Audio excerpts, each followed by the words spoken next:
سب سے پہلی آیت جو میں نے آپ کے سامنے تلاوت کی ہے، اللہ جل شانہ اس آیت کے اندر ارشاد فرماتے ہیں یرید اللہ ان یخفف عنکم، اللہ جل شانہ چاہتے ہیں کہ وہ تم سے بوجھ کو ہلکا کر دیں۔ وَخُلِقَ الْإِنسَانُ ضَعِيفًا،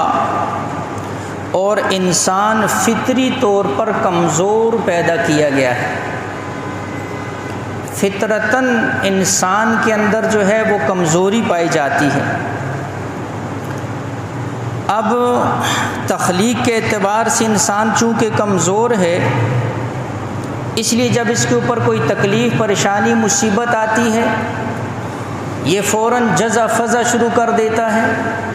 گلے شکوے شروع کر دیتا ہے، حتیٰ کہ اس پیدا کرنے والے رب کی بھی شکایتیں شروع کر دیتا ہے۔ جس رب نے اس کو ازل سے بنایا، جس رب نے اس کے لیے کائنات کو سجایا، جس رب نے اس کے لیے زمین اور آسمان کے نظام کو چلایا، جس رب نے اس کے لیے ہوا، پانی، روشنی کا انتظام کیا، جس رب نے اس کو وجود عطا فرمایا، جس رب کے حکم سے سانس لیتا ہے، جس رب کے حکم سے یہ دیکھتا، سنتا اور بولتا ہے، جس رب کے حکم کے بغیر قدم اٹھا نہیں سکتا، اس کے رگوں کے اندر خون دوڑ نہیں سکتا، اس کا دل دھڑک نہیں سکتا، یہ اپنی آنکھ کی پلک کو جھپک نہیں سکتا،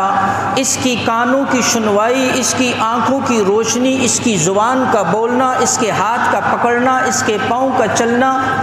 جس رب کا محتاج ذرے ذرے کے اندر، لمحے لمحے کے اندر، ایک ایک سیکنڈ کے اندر جس رب کا یہ محتاج ہے، اسی رب کے گلے، اسی رب کی شکایتیں، اسی رب کی جزع اور فضا شروع کر دیتا ہے۔ اس لیے کہ انسان فطرتاً کمزور ہے، فطری طور پر کمزور ہے، لیکن اس کمزوری کا مطلب یہ نہیں ہے کہ جب کوئی پریشانی آئے تو فوراً جزع فزع اور شکایتیں شروع کر دے، بلکہ اللہ جل شانہ نے قرآن کے اندر صبر کرنے والوں کا بہت بڑا درجہ ذکر کیا ہے۔ تھوڑی سی بیماری آ جاتی ہے، ہٹا کٹا انسان چند دن بیمار بستر کے اوپر پڑا ہوا، اور پھر دوسروں کا محتاج بنا پھرتا ہے، وہ ساری اکڑ، سارا وہ جو دنیاوی عہدے منصب سب ختم،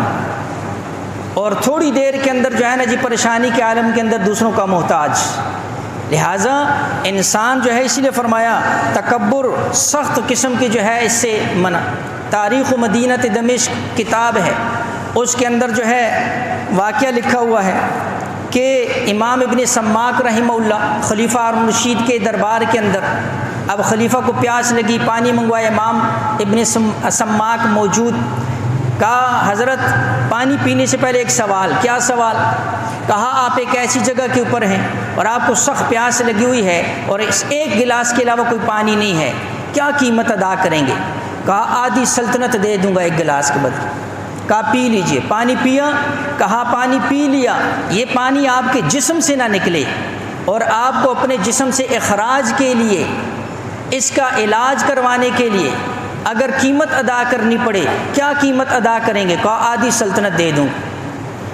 امام ابن سماک رحمہ اللہ نے فرمایا خلیفہ تیرے پورے اس سلطنت کی قیمت ایک گلاس پانی کے برابر، ایک گلاس پانی۔ اس ایک گلاس پانی کی قیمت کی جو برابر سلطنت ہے، اس میں اللہ کو نہیں بھولنا ہے، اس میں اللہ کی نافرمانی نہیں کرنی ہے کہ اس تخت اور اس حکومت کی وجہ سے اللہ کو ناراض نہیں کرنا ہے۔